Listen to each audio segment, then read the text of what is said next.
পিছনে ঠেলো না তোমরা এই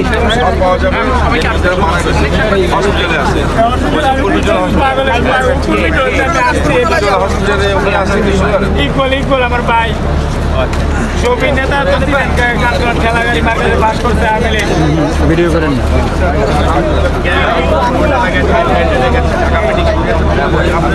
শোভিন নেতার গান আসছিল ভাই গানটা কেটে নিয়ে গেছে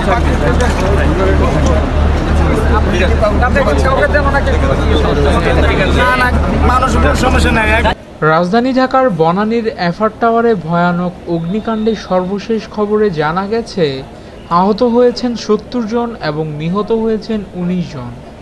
এখনও উদ্ধার কাজ চলছে সেখানে।